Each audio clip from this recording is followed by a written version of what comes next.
आप देख रहे हैं लाइव इंडिया हर पल।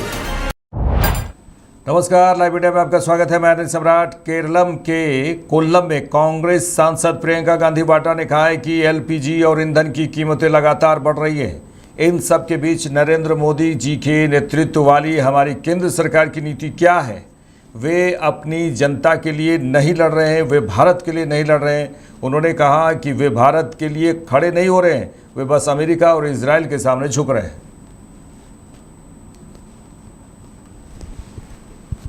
तो trade is going to become more difficult under the circumstances. ഇനി കൂടുതൽ കഷ്ടതകളിലേക്കാണ് ആ കാര്യങ്ങൾ മുന്നോട്ട് പോകുന്നത്. നമ്മുടെ ഇന്ധന വിലകൾ എല്ലാം വർദ്ധിക്കുകയാണ്. അത് സ്വാഭാവികമായ വിലക്കയറ്റം ഉണ്ടാകും. നമ്മുടെ കുട്ടികൾ എല്ലാവരും, ചിലപ്പോൾ നിങ്ങളുടെ സഹോദരന്മാർ, സഹോദരിമാർ, അമ്മമാർ, അച്ഛന്മാർ, അവരെല്ലാവരും ഇന്ന് അവിടെ കുടുങ്ങിയ അവസ്ഥയിലാണ്. അവരുടെ ജീവിതം വലിയ ബുദ്ധിമുട്ടിലേക്ക് മാറുന്ന സാഹചര്യത്തിലേക്ക് പോകുന്ന കാര്യമാണ് നമ്മൾ കാണുന്നത്. And in the middle of all this, what is the policy of our central government, of Narendra Modi ji? നമ്മൾ ഈ ദുരിതങ്ങൾക്കെല്ലാം ഇടയിൽ ഇത്രമാത്രം വലിയ യുദ്ധം നടക്കുമ്പോൾ നമ്മുടെ കേന്ദ്ര സർക്കാരിന്റെ നരേന്ദ്രമോദിയുടെ എന്താണ് ഇത് സംബന്ധിച്ചുള്ള നയം എന്നുള്ള ചോദ്യം ഉയരുന്നുണ്ട്. He is not fighting for his people. He is not fighting for India. He is not standing up for India. All he is doing is bowing down to America, bowing down to Israel. Narendra Modi നമ്മുടെ രാജ്യത്തെ ജനങ്ങൾക്ക് വേണ്ടിയല്ല പോരാടുന്നത്. നമ്മുടെ രാജ്യത്തിന് വേണ്ടി നരേന്ദ്രമോദി പോരാടുന്നില്ല. അദ്ദേഹം ചെയ്യുന്നത് അവിടുത്തെ നേതാക്കന്മാരുടെ മുന്നിൽ, യുഎസിന്റെ ഉൾപ്പെടെയുള്ള നേതാക്കന്മാരുടെ മുന്നിൽ തല കുമ്പിടുകയാണ് നമ്മുടെ പ്രധാനമന്ത്രി ചെയ്യുന്നത്. He has handed over energy security to America. നമ്മളുടെ ഊർജ സുരക്ഷ അമേരിക്കയ്ക്ക് വേണ്ടി എഴുതി വിറ്റിരിക്കുകയാണ് Narendra Modi. He signed a trade deal in which Indian farmers will now be competing with highly mechanized US farms. അദ്ദേഹം യുഎസുമായിട്ട്, അമേരിക്കയുമായിട്ട് ഒരു വ്യാപാര കരാർ ഉണ്ടാക്കി. ആ വ്യാപാര കരാർ പ്രകാരം നമ്മുടെ രാജ്യത്തെ കർഷകർ ഇനി യുഎസിലെ, അമേരിക്കയിലെ ഏറ്റവും വലിയ സാങ്കേതിക പരിജ്ഞാനമുള്ള കർഷകരുമായിട്ടാണ് മത്സരിക്കേണ്ടത്. And we are going to be forced to buy 9 lakh crores worth of American goods. അത് മാത്രമല്ല, നമ്മുടെ രാജ്യം അമേരിക്കയുടെ 9 ലക്ഷം കോടി രൂപയുടെ ഉൽപ്പന്നങ്ങൾ വാങ്ങാൻ ആ കരാറിലൂടെ നിർബന്ധിതരായിരിക്കുകയാണ്. We are even told who to buy our oil from, how to buy it, when to buy it, when we can buy it, when we can't buy it. पश्चिम बंगाल के भवानीपुर विधानसभा क्षेत्र से बीजेपी उम्मीदवार शुभेंदु अधिकारी ने पश्चिम बंगाल चुनाव के लिए अपना नामांकन दाखिल किया। केंद्रीय गृह मंत्री अमित शाह भी इस दौरान मौजूद रहे। शुभेंदु अधिकारी भवानीपुर और नंदीग्राम विधानसभा क्षेत्र दोनों से चुनाव लड़ रहे हैं। असम के नंगांव में गृह मंत्री अमित शाह का भव्य रोड शो हुआ और इस दौरान उन्होंने कहा कि यह कांग्रेस वालों ने कभी असम के विकास के लिए कुछ नहीं किया। उन्होंने राहुल गांधी पर निशाना साधते हुए कहा कि राहुल बाबा आज यहाँ आए थे, बड़े गरज कर बोल रहे थे कि वो हो गया, ये हो गया। उन्होंने कहा कि अरे राहुल बाबा, 15 साल तक आपकी सरकार रही, लेकिन असम के लिए आपने क्या किया? 2004 से 2014 असम में कांग्रेस की सरकार थी, ऊपर भी मनमोहन की सरकार रही, नीचे भी कांग्रेस की सरकार थी, लेकिन आपने असम के विकास के लिए क्या किया? आपने सिर्फ 1,28,000 करोड़ रुपए दिए, जब हमारे नेता नरेंद्र मोदी ने यही 10 सालों में 2014 से 2024 के बीच 97,08,000 करोड़ रुपए असम को देने का काम किया। कभी आसाम के विकास के लिए कुछ नहीं किया। मैं आज यहां आया हूं, तब राहुल बाबा आज यहां आए थे, बड़े गरज कर बोल रहे थे, ये हो गया, वो हो गया। अरे राहुल बाबा, 15 साल तक आपकी सरकार रही, आसाम के लिए आपने क्या किया? भाइयों बहनों, 2004 से 14 आसाम में कांग्रेस सरकार रही, ऊपर भी मनमोहन जी की सरकार थी, नीचे भी कांग्रेस सरकार थी। आसाम के विकास के लिए क्या दिया? सिर्फ 1,28,000 करोड़। आसाम ने देश को प्रधानमंत्री दिया, और वो प्रधानमंत्री ने आसाम को सिर्फ 1,28,000 करोड़ रुपया।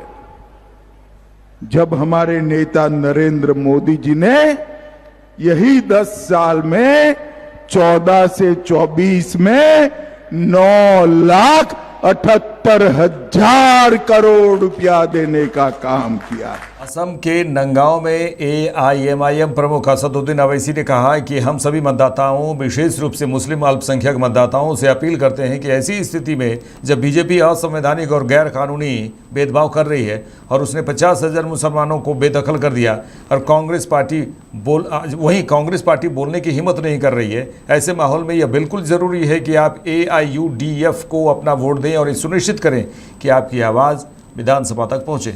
तमाम वोटर से, खास तौर से मुस्लिम माइनॉरिटी से अपील करते कि ऐसे हालात में जहां पर बीजेपी अनकॉन्स्टिट्यूशनल इलीगल तरीके से डिस्क्रिमिनेशन ऑपरेशन कर रही है और 50,000 मुसलमानों को बेघर कर दिया है और कांग्रेस पार्टी मुंह नहीं खोल सकती, सन्नाटा है, गूंगे हो चुके हैं, ऐसे माहौल में ये बहुत जरूरी है कि आप अपना कीमती वोट AIUDF के ताला चाबी पर लगाकर अपनी आवाज को विधानसभा में भिजाइए और एक ताकत हासिल करके आप बैलेंस ऑफ पावर अपने पास रखिए ताकि गरीब और मजलूमों का फायदा हो। कांग्रेस नेता सुप्रिया श्रीनेत ने असम विधानसभा चुनाव पर कहा कि कांग्रेस का आज घोषणा पत्र जारी हुआ और हमारी 5 गारंटी पहले ही जारी हो चुकी है। असम में हमने महिलाओं के खातों में 50,000 रुपये का ऋण डालने की बात की है। वृद्धावस्था पेंशन को 1,250 रुपये करने की बात की। एक मंत्रालय बनाने की बात की जा रही है और उन्होंने कहा कि हम ज़मीन के पट्टे की भी बात कर रहे हैं जिसमें 10 लाख लोगों को फ़ायदा पहुंचेगा और हम ज़मीन घर के लिए भी न्याय की बात कर रहे हैं। ऐसा इसलिए क्योंकि असम में भ्रष्ट सरकार है, उन्होंने कहा, जिसने पिछले 5 से 10 सालों में केवल जुमले दिए हैं और कोई भी काम नहीं किया। ज़रूरी है कि इस जुमलेबाज सरकार की कलई खोली जाए। कांग्रेस का आज मैनिफेस्टो लॉन्च हुआ है। हमारी जो 5 गारंटीज थी वो पहले ही लॉन्च हो चुकी है। असम में हमने महिलाओं के खाते में पैसा डालने की बात करी है, 50,000 का लोन जिससे वो कारोबार शुरू करे उसकी बात करी है। ओल्ड एज पेंशन को 1,250 रुपए करने की करी। एक मंत्रालय बनाया जाएगा ओल्ड एज के लिए। 25 लाख का हेल्थ बीमा की बात कर रहे हैं। हम पट्टे की बात कर रहे हैं जमीन का जिसको 10 लाख लोगों को फायदा होगा और हम जुबिंदा के लिए 100 दिन के न्याय की बात कर रहे हैं। ऐसा इसलिए कर रहे हैं क्योंकि असम में एक इतनी भ्रष्ट सरकार है जिसने पिछले 5 से 10 सालों में सिर्फ जुमले दिए हैं और कुछ भी हकीकत में काम नहीं किया है और इसलिए जरूरी है कि इस जुमलेबाज सरकार की कलई खोली जाए, इस करप्ट सरकार की कलई खोली जाए। एक मुख्यमंत्री जिसकी अपनी आय और आमदनी बढ़ती गई और असम की जनता बेरोजगारी से, गरीबी से और महंगाई से जूझ रही है। पश्चिम बंगाल में 7 जुडिशियल ऑफिसर्स को कल एक विलेज में बंदी बना लिया गया SIR की प्रक्रिया। मुझे इसके बारे में ज्यादा पता है। CAPF बिल पर लोकसभा में विपक्ष के नेता और कांग्रेस सांसद राहुल गांधी ने कहा है कि आपको यह जानकर हैरानी होगी कि भारत में किसी भी पैरामिलिट्री फोर्स का नेतृत्व ऐसे किसी अधिकारी ने नहीं किया जो उसी फोर्स में नीचे के पदों से ऊपर उठकर उस पद तक पहुंचा हो। उन्होंने कहा है कि ऐसी एक भी पैरामिलिट्री फोर्स नहीं है जिसका नेतृत्व उसी फोर्स के भीतर से उभरा हो। पैरामिलिट्री फोर्स पर शीर्ष नेतृत्व थोपा जाता है, यह पूरी तरह से गलत है। उन्होंने कहा है कि हमने इसका विरोध किया है और सुप्रीम कोर्ट ने भी इसका विरोध किया है, लेकिन सरकार एक बार फिर सुप्रीम कोर्ट की बात को नज़रअंदाज कर रही है। CAPF के लिए यह सबसे बड़ा मुद्दा है। मुझे समझ नहीं आता है कि आप किसी संगठन के मनोबल की रक्षा कैसे कर सकते हैं जो अपने ही किसी व्यक्ति को नेतृत्व के पद पर नहीं बिठा सकता। सरकार ने जो किया वह अन्यायपूर्ण है, मुझे समझ नहीं आता। उन्होंने साफ साफ कहा कि मुझे समझ नहीं आता कि सरकार ऐसा क्यों कर रही है। इसके पीछे कुछ और वजह हो सकती है। हो सकता है कि आजकल चुनावों का माहौल है और वे यह बिल उस दिन लाए जब मैं असम के दौरे पर था। उन्होंने कहा कि मैंने सरकार को मैसेज करके कहा था कि इस बिल को पेश करने में 1-2 दिन की देरी कर दें, लेकिन सरकार ने माना नहीं और मना कर दिया। वे नहीं चाहते कि मैं संसद में इस बिल पर बोलूं। कांग्रेस सभी पैरामिलिट्री फोर्स के साथ खड़ी है और जब हम सत्ता में आएंगे तो हम उन्हें न्याय दिलाएंगे। नमस्कार। कुछ दिन पहले मैं एक CRPF जवान अजय मलिक से मिला। नक्सल्स के खिलाफ वो लड़ रहे थे और उन्होंने लड़ाई में अपना पैर खो दिया। मैं उनसे मिला, परिवार से मिला, बहुत कॉन्फिडेंट थे, होप नहीं हारे थे, लड़ना चाह रहे थे। मतलब एक पैर नहीं था तब भी वो जाकर देश के लिए लड़ना चाह रहे थे। और उन्होंने एक शिकायत की। उन्होंने कहा कि देखिए, मैं जान देने को तैयार हूं, मगर मेरा जो संगठन है, मेरा जो ऑर्गेनाइजेशन है, वो मुझे 15 साल से उसने मुझे प्रमोशन नहीं दी। इस देश में अजय मलिक अकेला नहीं है, लाखों अजय मलिक हैं। वो अपनी पूरी जिंदगी देश को देते हैं। वो सेंट्रल पैरामिलिट्री फोर्सेस के लिए काम करते हैं, शहीद होते हैं, डिसेबल होते हैं, मगर उनके जो संगठन है, उनकी लीडरशिप अजय मलिक जैसे लोगों को कभी नहीं मिल सकती। You'll be surprised to know that no paramilitary force in India has been led by an officer who has risen up the ranks of the paramilitary forces. एक भी ऐसी paramilitary force नहीं है जिसकी टॉप लीडरशिप उन्हीं के अंदर से आई है। टॉप लीडरशिप पैरामिलिट्री फोर्सेस पर इंपोज की जाती है, ये बिल्कुल गलत है। Why is it wrong? Because paramilitary forces have certain skills, certain understandings. I've worked with paramilitary forces now for 20-25 years. They look after my security. They have particular niches they work in. ITBP has a particular skill. BSF has another skill. CRPF has another skill. These skills are valuable. इनका जो अभ्यास है, ये सबसे जरूरी चीज है और उन्हीं अफसरों को लीडरशिप मिलनी चाहिए जिनके पास ये अभ्यास है। अगर आप बाहर से किसी को ऑर्गेनाइजेशन के ऊपर डालोगे, उसे ऑर्गेनाइजेशन की जो आत्मा है वो नहीं समझ आएगी।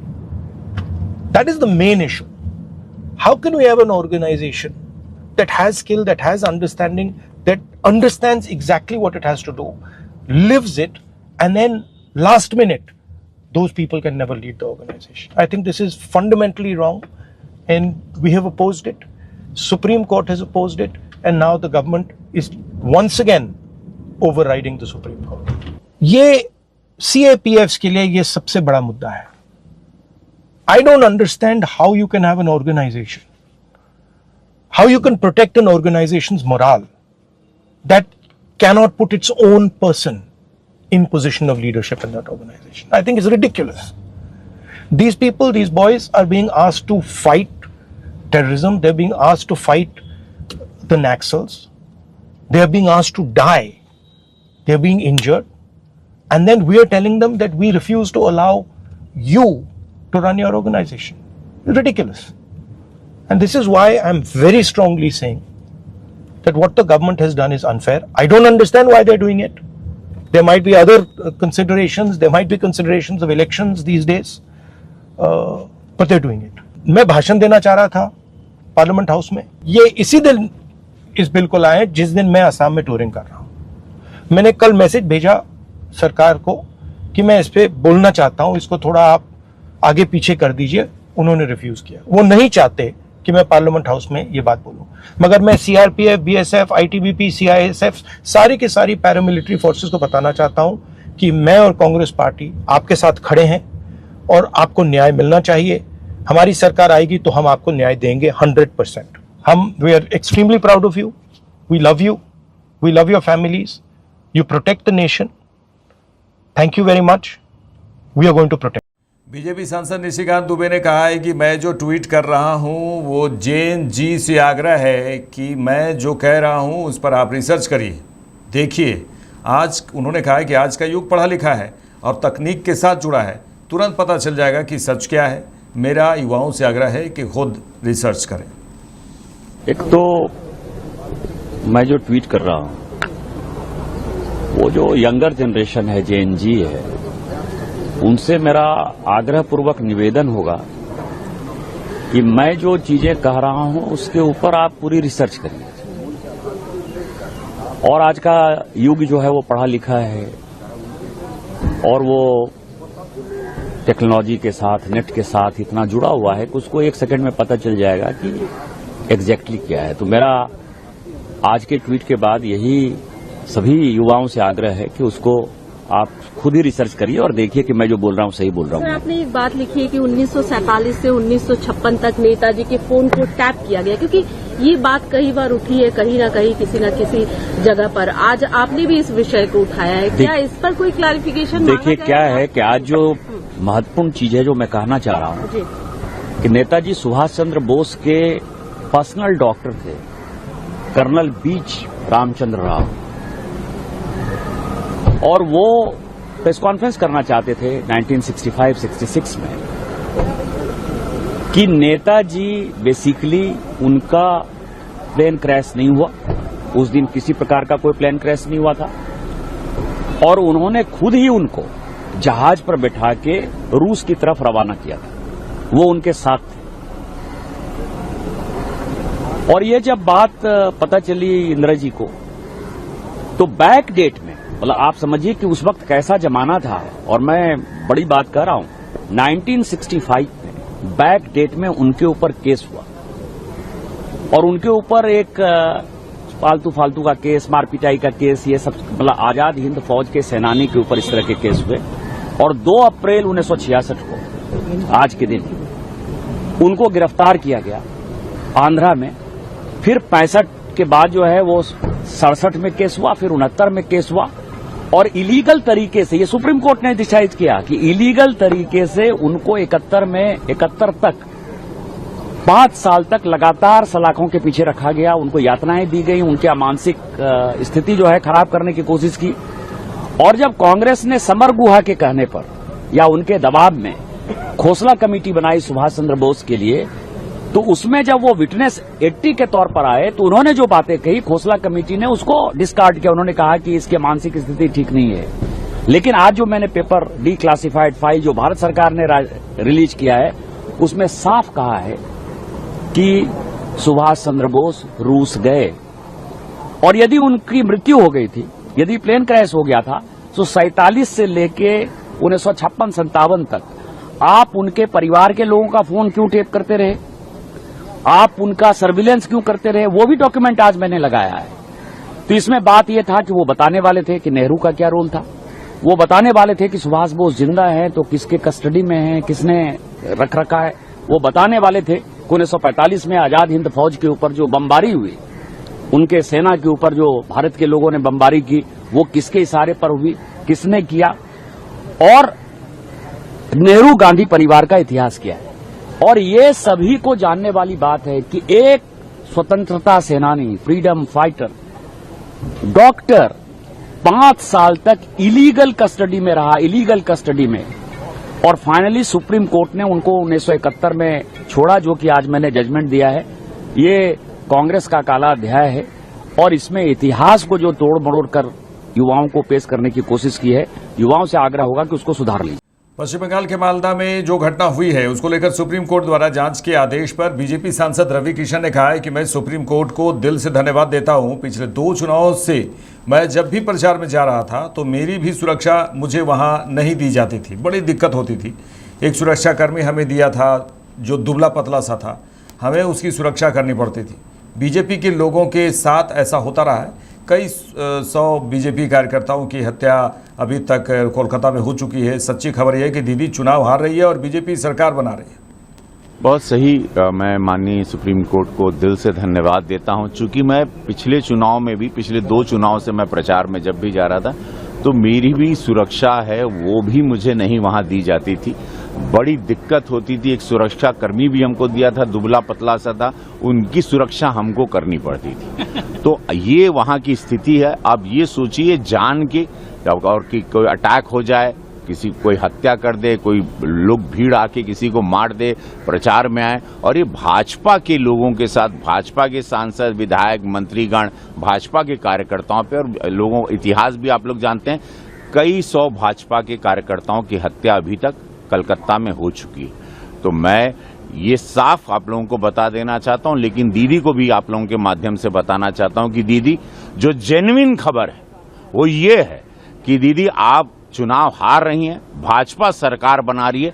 आप जितना जितना जुल्म और भी करना है भाजपा के कार्यकर्ताओं पे, हमारी सभाओं पर, हेमा मालिनी जी मेरी हमारी सीनियर कलाकार हैं, उनके कार्यक्रम जहां से घर चलता है, रोजी रोटी आती है, एक और सारे फैंस देखना चाहते हैं, उनके कार्यक्रमों को अनुमति नहीं दी जाती। वो कृष्ण लीला वहां पर, जय हो कृष्ण लीला, और अच्छे उनके बहुत क्लासिकल प्रोग्राम्स होते हैं।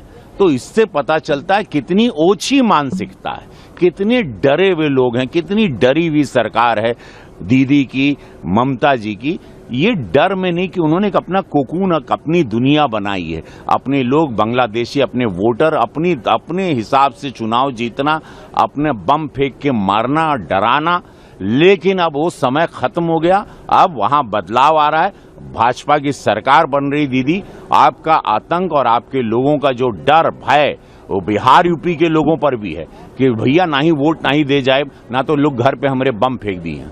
तो वो जो भय है, जो आप लोगों ने भय इतने सालों से क्रिएट किया, उसका अंत होने जा रहा है इस चुनाव में। आप लोग मेरी बात गौर कर लीजिए। कोलकाता में केंद्रीय गृह मंत्री अमित शाह ने जनसभा को संबोधित करते हुए कहा कि पूरा बंगाल ममता बनर्जी की विदाई करने के लिए पूरी तरह से तैयार है। और उन्होंने कहा कि शुभेंदु दा नंदीग्राम से लड़ना चाहते हैं। मैंने शुभेंदु दा से कहा था कि केवल नंदीग्राम ही नहीं बल्कि ममता बनर्जी के घर में जाकर उन्हें हराना है। ममता बनर्जी बंगाल में सरकार तो बना पाई थी, लेकिन ममता बनर्जी नंदीग्राम में शुभेंदु दा के सामने चुनाव हार गई थी। इस बार ममता बनर्जी पूरे बंगाल में भी हारेंगी और भवानीपुर में भी हारेंगी। पूरा बंगाल ममता बनर्जी को विदाई करने के लिए तैयार है, मगर भवानीपुर वालों, पूरे बंगाल में परिवर्तन करने आपके हाथ में है। ऐसा है, एक एक सीट कर जीतेंगे, 170 सीट तक जाएंगे, तब परिवर्तन होगा, ठीक है ना? मगर मेरे पास एक शॉर्टकट है। अगर भवानीपुर वाले एक ही सीट जिता दे तो परिवर्तन अपने आप हो जाएगा। अरे शुभेंदु दा हमारे नंदीग्राम से लड़ना चाहते थे। मैंने शुभेंदु दा को कहा था कि सिर्फ नंदीग्राम नहीं, ममता के घर में जाकर उसको हराना। और इनका रिकॉर्ड है, गत चुनाव में ममता बंगाल में सरकार तो बना पाई थी, मगर ममता दीदी नंदीग्राम में शुभेंदु दा के सामने चुनाव हार गई थी। इस बार ममता जी पूरे बंगाल में भी हारेगी और भवानीपुर में भी हारेगी। केंद्रीय मंत्री नितिन गडकरी ने पश्चिमी एशिया संघर्ष पर कहा कि सरकार ने बहुत प्रभावी कदम उठाए हैं। कहीं गैस की कमी नहीं है, पेट्रोल डीजल मिल रहा है, कठिनाइयां हैं, समस्याएं हैं, लेकिन उसके बावजूद हमारी सरकार ने जो नीतियां अपनाई हैं उसके कारण आम आदमी को किसी प्रकार की तकलीफ नहीं है और लोगों में रोष नहीं है। अंतर्राष्ट्रीय स्तर पर हम हमारे ऊर्जा के संसाधनों का 86% आयात करते हैं, तो उसमें अड़चनें तो हैं, क्योंकि हमारे देश की ताकत तो 14% है। हमने देश में इलेक्ट्रॉनिक कार, स्कूटर और बसें लाई हैं। 100% इथेनॉल की भी गाड़ियां हम लेकर आए हैं। आत्मनिर्भर भारत बनने का जो उद्देश्य है वो सामने रखा है। उसके लिए आयात को कम करना, निर्यात को बढ़ाना है। और उन्होंने कहा कि यही सोच है और उसी आधार पर हम आगे बढ़ने का प्रयास करेंगे। वो सरकार ने बहुत प्रभावी कदम उठाया है। कहीं गैस की कमी नहीं है, पेट्रोल डीजल मिल रहा है, कठिनाइयां है, समस्याएं हैं, फिर भी उसके बावजूद हमारी सरकार ने जो नीतियां अपनाई है उसके कारण आम आदमियों को किसी प्रकार की तकलीफ नहीं है और लोगों को रोष नहीं है। पर इंटरनेशनल लेवल पर जब हम हमारी एनर्जी क्राइसिस में हम 86% इंपोर्ट करते हैं, तो नेचुरली उसमें अड़चने तो है, क्योंकि हमारे देश की तो ताकत 14% है। पर अब हमने देश में इलेक्ट्रिक कार लाई है, इलेक्ट्रिक स्कूटर लाई, इलेक्ट्रिक बसेस आई, हाइड्रोजन पे हम काम कर रहे हैं, इथेनॉल की गाड़ियां आई। अब 20% इथेनॉल जो किसान तैयार करता है वो पेट्रोल में जा रहा है। अब 100% इथेनॉल की गाड़ियां अब हमने लाई है। इतना ही नहीं तो अब राइस स्ट्रॉ से, परली से हमने 15 कंपनियां बिटुमिन बना रही है, क्योंकि हमको बिटुमिन लगता है, वो भी हम इंपोर्ट करते हैं। तो आत्मनिर्भर भारत बनाने का जो उद्देश्य हमने सामने रखा है, उसके लिए इंपोर्ट को कम करना, एक्सपोर्ट को बढ़ाना, और ये जो पैसा बचेगा ये देश में इसके कारण रोजगार निर्माण होंगे, गांव गरीब मजदूर किसान का कल्याण होगा और देश तरक्की और विकास के लिए आगे बढ़ेगा। यही सोच है और उसी आधार पर हम आगे बढ़ने की। पश्चिम बंगाल के बरहमपुर विधानसभा क्षेत्र से कांग्रेस उम्मीदवार अधीर रंजन चौधरी ने कहा कि मुर्शिदाबाद में ममता बनर्जी जितना कम आए उतना अच्छा है। उनके यहाँ आने का अर्थ है कि यहाँ दंगे होना। ममता बनर्जी मुर्शिदाबाद में जितनी ज़्यादा देर तक रहेंगी उतना ही अधिक यहाँ दंगे होने की संभावना बनेगी। उन्होंने कहा इसलिए बेहतर होगा कि ममता बनर्जी जितनी जल्दी हो यहाँ से चली जाएं, क्योंकि मुर्शिदाबाद में उनकी पार्टी के लिए जीत की संभावना नहीं है। मुर्शिदाबाद में ममता बनर्जी जब जितने कम है वो बेहतर होगी, क्योंकि ममता बनर्जी ज़्यादा आने का मतलब ये होता है यह दंगा लगाना जरूरी है। उनको ये दंगा लगाना ही पड़ेगी। पिछले बार मुझे हराने के लिए वो दंगा लगाई थी, वो भी राम नवमी के दिन पे, और उनके पार्टी के विधायक क्या कहा था सबको पता है। मैं बार बार इस पर जिक्र करूं ये बात, एक ही बात, ममता बनर्जी मुर्शिदाबाद में जितने ज्यादा रुकेगी उतने ज्यादा ही यह दंगा लगने की संभावना बनेगी। इसलिए बेहतर होगी ममता बनर्जी यहां से चले जाए, क्योंकि मुर्शिदाबाद में उनकी पार्टी के दोबारा जीतने की कोई संभावना नहीं है। जितना जल्दी वो चले जाए यहाँ के आम लोगों को आराम मिलेगी, क्योंकि ममता बनर्जी रहने का मतलब आम लोगों की आराम होने वाला है। मेरे साथ इस बुलेटिन में इतना ही। देश दुनिया के तमाम खबरों के लिए देखते रहिए लाइव इंडिया। नमस्कार।